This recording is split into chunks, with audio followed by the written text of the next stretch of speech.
بیچاری کئی روز سے دم توڑ رہی ہے، ڈر ہے خبر بد نہ میرے منہ سے نکل جائے، تقدیر تو مبرم نظر آتی ہے ولیکن پیران کلیسا کی دعا ہے کہ یہ ٹل جائے۔ تو پہلی بات میری ختم ہوئی، عالمی نظام خلافت دنیا کی تقدیر مبرم ہے، ہو کر رہے گی، اس میں کسی صاحب ایمان کو کوئی شک، کوئی شبہ، کوئی ریب نہیں ہونا چاہیے۔ البتہ اس کا اب دوسرا پہلو کیا ہے، اس کا آغاز کہاں سے ہوگا؟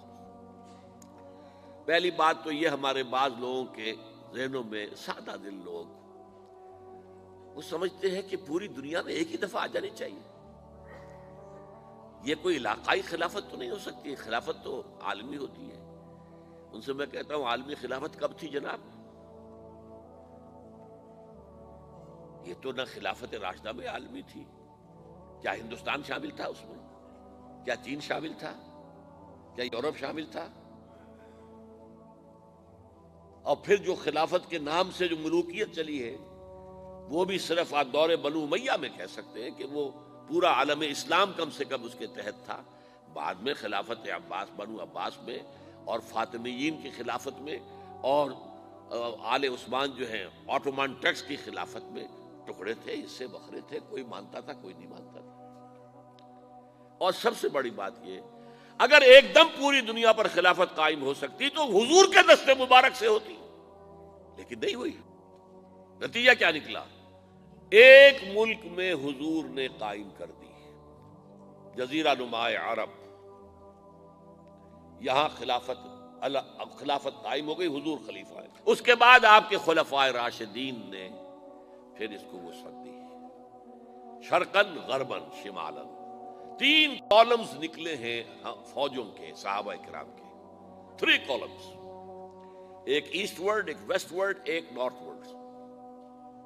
ایک عراق کو فتح کرتے ہوئے ایران میں پہنچ گیا، خراسان تک چلا گیا، ایک شام کو فتح کرتے ہوئے اور پھر سینائی پیننسولا سے ہو کر افریقہ میں داخل ہوا اور اٹلانٹک تک پہنچ گیا، تیسرا سیدھا شمال میں گیا، لیکن یہ زیادہ دور نہیں جا سکتا تھا، کوکیشین ماؤنٹینز آ گئے، کوہ قاف، اس زمانے میں تو یہ یوں سمجھیے کہ امپیسیبل تھا نا، کوہ قاف، لہذا وہاں آ کر رک گیا۔ اب بھی یہ ہوگا، کسی ایک جگہ سے شروع ہوگا پھر پھیلے گا، اس کے سوا کوئی چارہ کار ہے ہی نہیں۔ اگر ہر جگہ پوری دنیا میں ایک ہی وقت میں ہو سکتا تو حضور کے دست مبارک سے ہوتا صلی اللہ علیہ وسلم۔ اب وہ نقطہ کون سا ہوگا، نقطہ آغاز کون سا ہوگا؟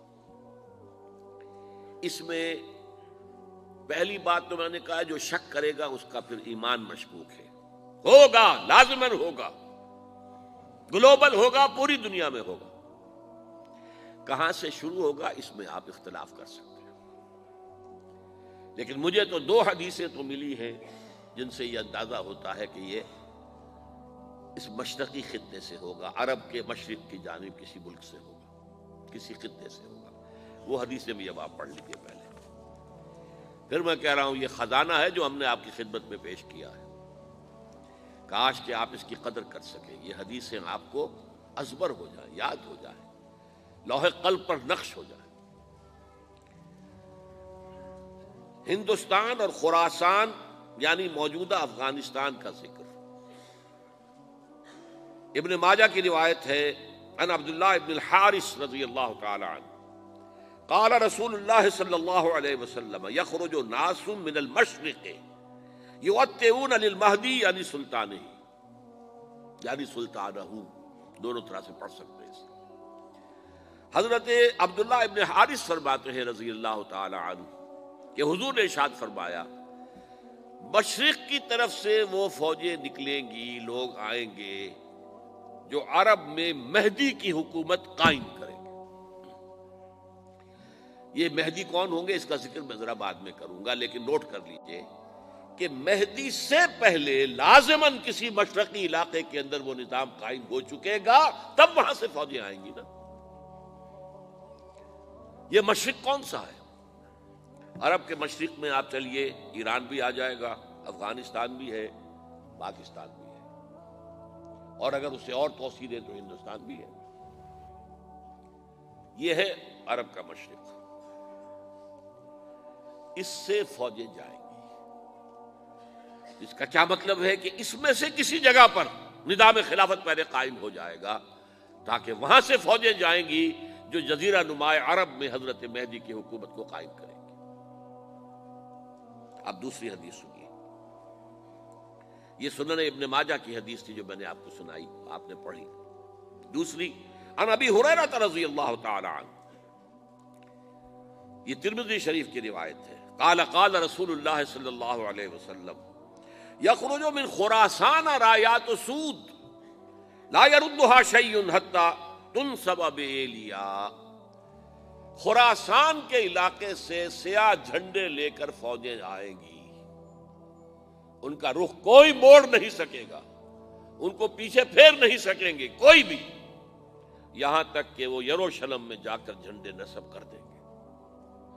ایلیا حضور کے زمانے میں یروشلم کو کہتے تھے۔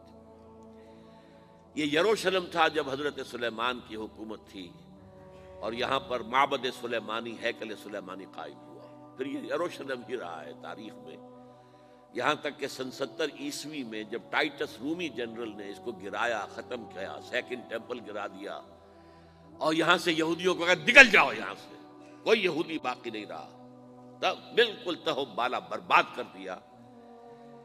اس کے کوئی 150 سال بعد ہیڈریان، رومن ایمپرر ہیڈریان، اس نے پھر دوبارہ آباد کیا اس شہر کو۔ 150 سال تک یہ بالکل بنجر اور بالکل غیر آباد پڑا تھا۔